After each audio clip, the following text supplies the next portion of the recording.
علیکم ورحمۃ اللہ وبرکاتہ۔ خلاصۃ القرآن کی 25ویں ویڈیو میں آپ کا خیر مقدم ہے۔ آج ہم آپ کے سامنے 25ویں پارے کا خلاصہ بیان کر رہے ہیں۔ بسم اللہ الرحمن الرحیم۔ الیہ یرد علم الساعة وما تخرج من ثمرات من اکمامها وما تحمل من انثى ولا تضع الا بعلمه ويوم يناديهم أين شركائي قالوا آذناك ما منا من شهيد۔ پارے کی ابتدا میں اللہ تعالیٰ کے علم کا بیان ہے کہ شگوفے سے نکلنے والا کوئی پھل ہو یا رحم مادر سے نکلنے والا بچہ، سب اس کے علم میں ہے۔ پھر قیامت کے دن مشرکین کی رسوائی کا ذکر ہے کہ جنہیں اللہ کا شریک سمجھتے تھے وہ سب اس دن برات کا اظہار کر لیں گے۔ اس کے بعد انسانی فطرت ذکر کی گئی ہے کہ انسان اللہ سے مال و متاع اور خیر مانگنے سے نہیں تھکتا، لیکن جہاں تھوڑی سی آزمائش آتی ہے فوراً مایوس ہو جاتا ہے۔ اسی طرح انعامات کے وقت اللہ کو یاد نہیں کرتا، مصیبت کے وقت اسی کو پکارتا ہے۔ کفار کو ایک بلیغ جملے کے ذریعے غور و فکر کی دعوت دی گئی ہے کہ مان لو اگر رسول اکرم صلی اللہ علیہ وسلم اللہ کی جانب سے ہی مبعوث ہوئے اور تم ان کا انکار کرتے ہو تو ایسی صورت میں تمہارا کیا انجام ہوگا، ذرا سوچو اور ہوش کے ناخن لو۔ سورہ شورى یہ مکی صورت 5 رکوع اور 53 آیات پر مشتمل ہے۔ رکوع نمبر 1۔ بسم اللہ الرحمن الرحیم۔ حامیم عین سین قاف كذلك يوحي إليك وإلى الذين من قبلك الله العزيز الحكيم۔ سورت کی شروعات میں اللہ تعالیٰ کی عظمت و ہیبت کو ذکر کیا گیا ہے کہ وہ اتنی اعلیٰ شان و شوکت اور ہیبت والا ہے کہ قریب ہے کہ آسمان پھٹ جائیں، اس لیے اس کے اوپر فرشتے تسبیح و تحمید میں مشغول رہتے ہیں اور روئے زمین پر بسنے والوں کے لیے استغفار کرتے رہتے ہیں۔ پھر شرک کی مذمت کی گئی ہے اور رسول اکرم صلی اللہ علیہ وسلم کو تسلی دی گئی ہے کہ آپ نے اپنا پیغام توحید پہنچا دیا، اب آپ کی کوئی ذمہ داری نہیں ہے۔ اس کے بعد ذکر کیا گیا ہے کہ اگر اللہ چاہتا تو سب کو ایک ہی ملت بنا دیتا، لیکن اس نے غور و فکر اور عمل کی آزادی دے کر انسانوں کو اختیار دیا کہ وہ ہدایت پر آئیں یا گمراہی اختیار کریں۔ اسی فکری آزادی کے سبب اب وہ مجبور محض نہ رہے۔ رکوع نمبر 2۔ وما اختلفتم فيه من شيء فحكمه إلى الله ذلكم الله ربي عليه توكلت وإليه أنيب۔ اس رکوع میں بیان کیا گیا ہے کہ حضرت نوح، حضرت ابراہیم، حضرت موسیٰ اور حضرت عیسیٰ علیہ السلام وغیرہ کا اصل دین اسلام ہی تھا۔ ان سب کی اصولی تعلیمات یکساں ہیں، لہذا لوگوں کو چاہیے کہ اس میں اختلاف پیدا نہ کریں۔ اگر کوئی سرکشی اور عداوت کی وجہ سے اختلاف پیدا کرتا ہے تو کل قیامت میں اللہ تعالیٰ اس کا فیصلہ کریں گے۔ پھر نبی اکرم صلی اللہ علیہ وسلم کے واسطے سے امت کو حکم دیا گیا ہے کہ دین اسلام کی تبلیغ کرتے رہیں، احکام الہی پر جمے رہیں، کفار کی خواہشات کی پیروی نہ کریں۔ اخیر میں کفار کا حال ذکر کیا گیا ہے کہ لوگ قیامت کا مذاق اڑاتے ہوئے اس کے جلدی واقع ہونے کا مطالبہ کرتے ہیں، جبکہ مومنین اس سے سہمے رہتے ہیں۔ انہیں معلوم ہے کہ قیامت برحق ہے اور اس دن کی ہولناکیوں پر انہیں پورا یقین ہے۔ رکوع نمبر 3۔ من كان يريد حرث الآخرة نزد له في حرثه ومن كان يريد حرث الدنيا نؤته منها وما له في الآخرة من نصيب۔ اس رکوع میں دنیا پرستی کی مذمت کی گئی ہے کہ جس شخص کے پیش نظر صرف دنیا کا حصول رہتا ہے اسے دنیا تو مل جاتی ہے لیکن آخرت میں اس کا کوئی حصہ نہیں ہوتا۔ اللہ تعالیٰ کی کچھ قدرتوں کا ذکر ہے، مثلا بارش کا برسانا، آسمان و زمین کی تخلیق، اس میں بکھرے ہوئے جانور وغیرہ، اور اللہ کی صفت رحمت بھی ذکر کی گئی ہے کہ اگر کوئی بندہ اپنے گناہوں سے توبہ کر لے تو اللہ تعالیٰ اس کے گناہوں کو معاف کر دیتے ہیں۔ رکوع نمبر 4۔ وما أصابكم من مصيبة فبما كسبت أيديكم ويعفو عن كثير۔ اس رکوع میں اولاً بیان کیا گیا ہے کہ انسان کو جو مصیبت آتی ہے وہ بیشتر اس کی کرتوت کا خمیازہ ہوتی ہے۔ پھر ذکر کیا گیا ہے کہ اگر اللہ تعالیٰ ہر گناہ کی پاداش میں فوری سزا دینے لگیں تو ان گناہ گاروں کا کیا ہوگا۔ دنیاوی زندگی کی بے ثباتی اور آخرت کی بقا کو ذکر کرتے ہوئے مومنین کی تعریف کی گئی ہے، جن میں توکل، گناہوں اور بے حیائی کے کاموں سے پرہیز، عفو و درگزر، نماز و زکوٰۃ کا اہتمام، باہمی مشورہ، اللہ کی اطاعت و فرمانبرداری، شجاعت و بہادری کی صفات پائی جاتی ہیں۔ نیز اخیر میں لوگوں پر ظلم کرنے والے اور زمین میں فساد مچانے والے افراد کے لیے دردناک عذاب کی وعید ہے۔ رکو نمبر 5۔ ومن يضلل الله فما له من ولي من بعده وترى الظالمين لما رأوا العذاب يقولون هل إلى مرد من سبيل۔ اس رکوع میں اولاً قیامت کی منظر کشی کی گئی ہے کہ کفار عذاب کی ہولناکیاں اور رسوائیاں دیکھ کر دنیا میں لوٹنے کی تمنا کریں گے، لیکن ایسا ممکن نہ ہوگا۔ اسی لیے دنیا میں انہیں کہا جاتا ہے کہ اپنے پروردگار کی بات مان لو اس سے پہلے کہ بہت دیر ہو جائے۔ اس کے باوجود اگر یہ لوگ ایمان نہیں لاتے تو اب رسول کی کوئی ذمہ داری نہیں ہے، انہوں نے پیغام الہی پہنچا کر اپنا فریضہ پورا کر دیا ہے۔ اللہ کی ایک خاص صفت تخلیق کو ذکر کیا گیا ہے کہ وہ جسے چاہتا ہے لڑکی دیتا ہے، جسے چاہتا ہے لڑکا دیتا ہے، یا دونوں سے نواز دیتا ہے، اور بعض وہ بھی ہوتے ہیں جن کی قسمت میں اولاد کی خوشی نہیں ہوتی۔ سورہ زخرف، رکو نمبر 1۔ بسم اللہ الرحمن الرحیم۔ حامیم والکتاب المبین انا جعلناه قرآنا عربیا لعلکم تعقلون۔ سورت کا آغاز اس مضمون سے ہوا ہے کہ قرآن کریم کو عربی زبان میں اتارا گیا ہے تاکہ تم سمجھ سکو۔ وجہ بالکل ظاہر ہے کہ قرآن کریم کے اولین مخاطب عرب تھے، اس لیے اس کی تفہیم و تبلیغ کے لیے عربی زبان میں نازل ہونا ہی معقول ہے۔ اس کے بعد گزشتہ اقوام کی سرکشی اور ہلاکت کا مختصر ذکر ہے۔ پھر کفار کی حالت ذکر کی گئی ہے کہ اگر ان سے آسمان و زمین کا خالق معلوم کیا جائے تو یہ بھی اللہ کے سوا کچھ نہیں کہتے۔ وہی اللہ جس نے بچھونے جیسی زمین، سیر و سفر کے لیے راستے، طرح طرح کے چوپائے وغیرہ بنائے۔ کیا ان سب پر غور و فکر کرنے کے بعد انہیں توحید نظر نہیں آتی؟ کتنی عجیب بات ہے۔ آخری آیت میں اللہ تعالیٰ کے لیے اولاد ہونے کی بھی نفی کی گئی ہے، اور اس عقیدے کو انسان کی کھلی ناشکری قرار دیا گیا ہے۔ رکو نمبر 2۔ ام اتخذ مما يخلق بنات واصفاكم بالبنين۔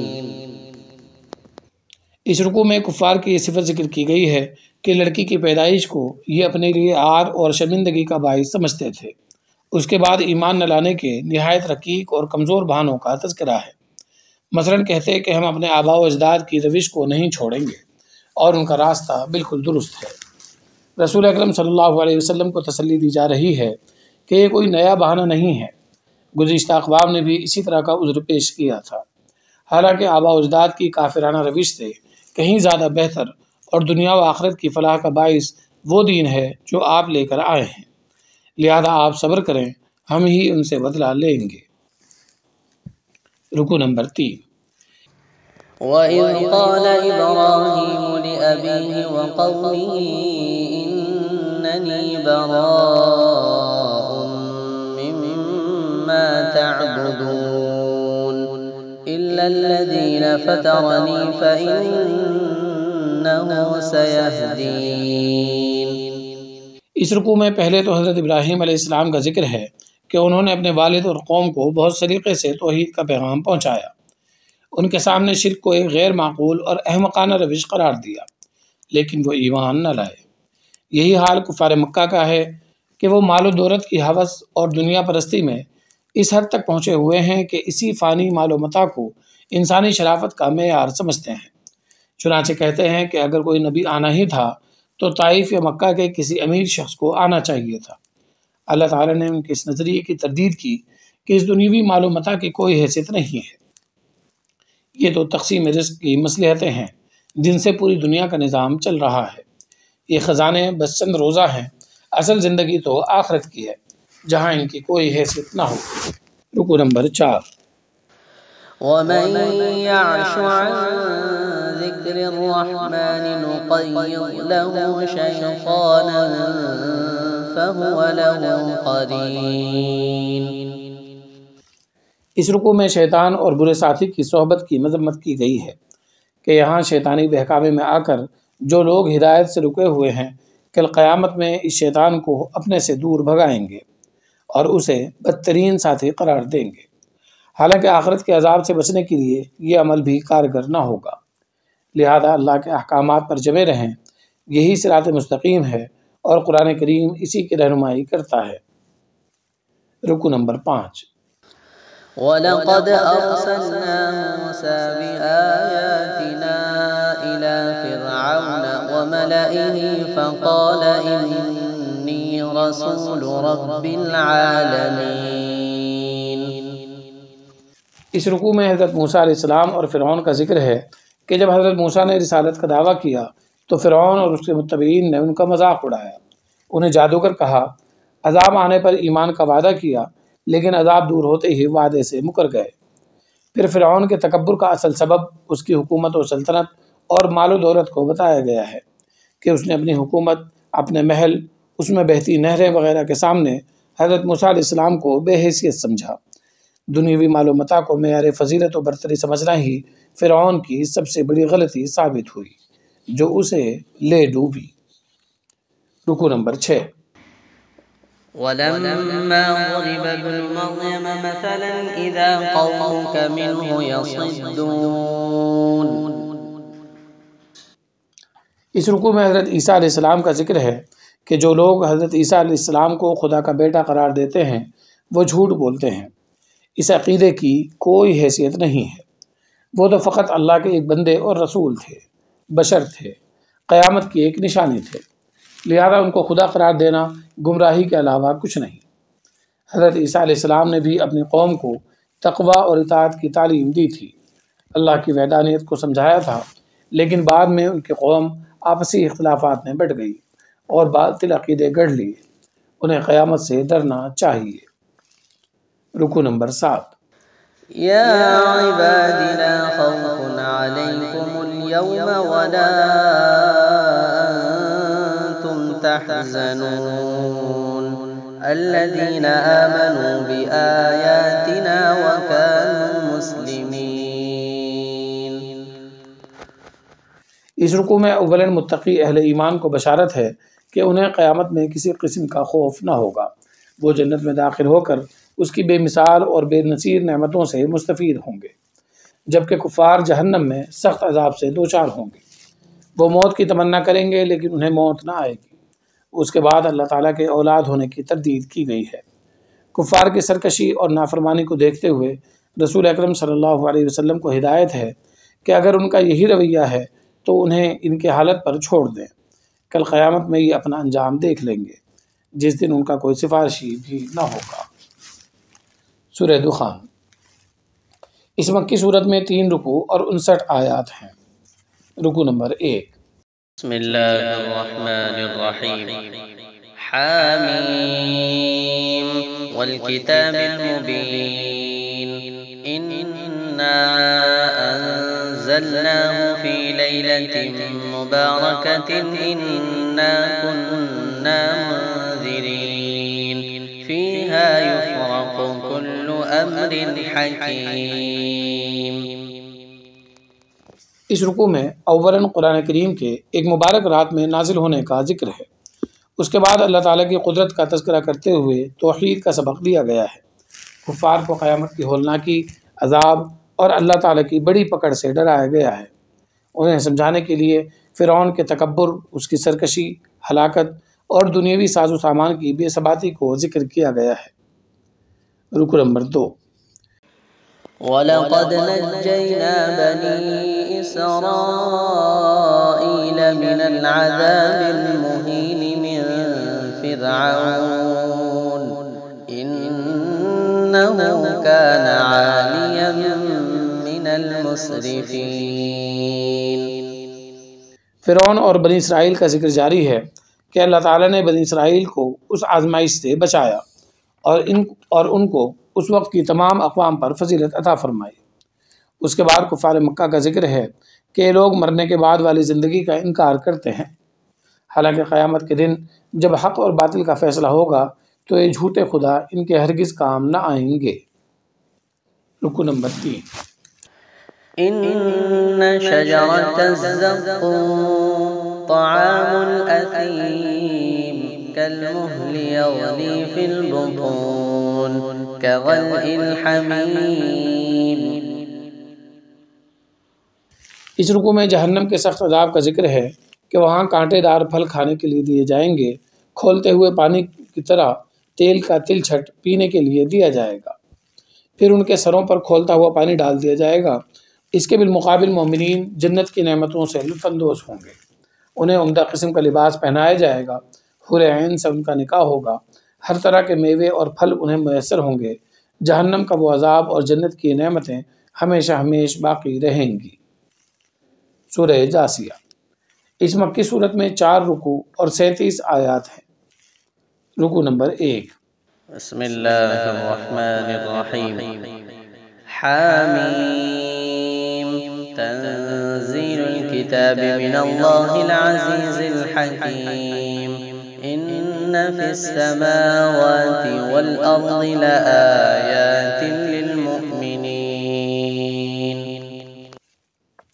سورت کے آغاز میں اللہ تعالیٰ کی نعمتوں کا ذکر کیا گیا ہے اور کفار کو غور و فکر کی دعوت دی گئی ہے، پھر جھوٹے اور متکبر شخص کی مذمت کی گئی ہے اور اس کے لیے جہنم کی وعید وارد ہے، نیز دنیا کے جھوٹے خداؤں کی بے بسی کا بھی تذکرہ ہے۔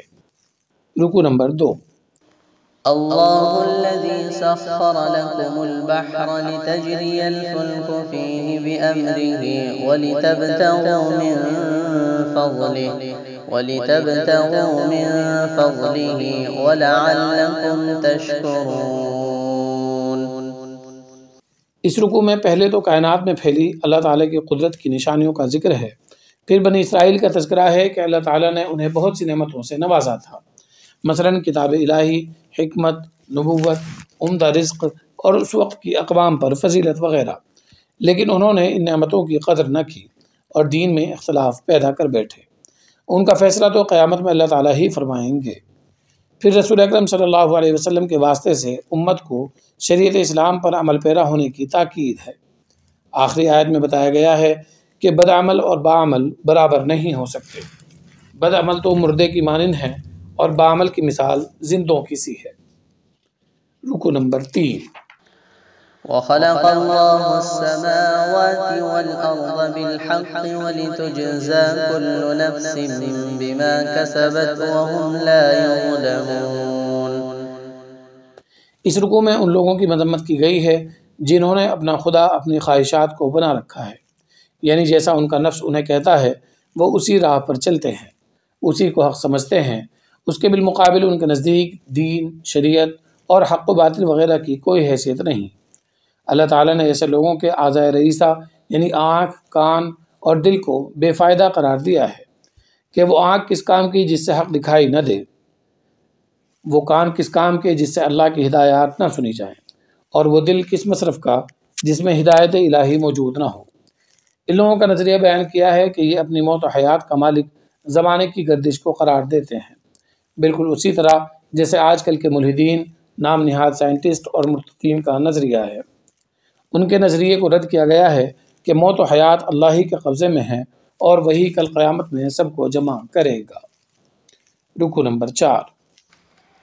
وَلِلَّهِ مُلْكُ السَّمَاوَاتِ وَالْأَرْضِ وَيَوْمَ تَقُومُ السَّاعَةُ يَوْمَئِذٍ يَخْسَرُ الْمُبْطِلُونَ وَتَرَى كُلَّ أُمَّةٍ جَاثِيَةً كُلُّ أُمَّةٍ تُدْعَى إِلَى كِتَابِهَا اليوم تجزون ما كنتم تعملون۔